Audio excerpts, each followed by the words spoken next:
মানিকগঞ্জ জেলার হরিরামপুর থানার বাল্লা ইউনিয়নের পোদ্দারবাড়ি থেকে ইমতাজগঞ্জ গঙ্গাসাগর পর্যন্ত মেইন রোডের বেহাল দশা।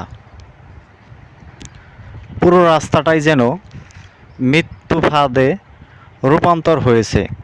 প্রতিনিয়ত দুর্ঘটনার কবলে পড়ে যানবাহন,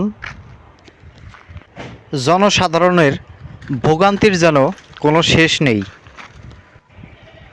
এই রোডে হাজার হাজার যানবাহন সহ লক্ষাধিক মানুষ চলাফেরা করে প্রতিনিয়ত, অথচ এই রোডটা প্রায় দীর্ঘদিন যাবৎ বেহাল দশা হয়ে রয়েছে।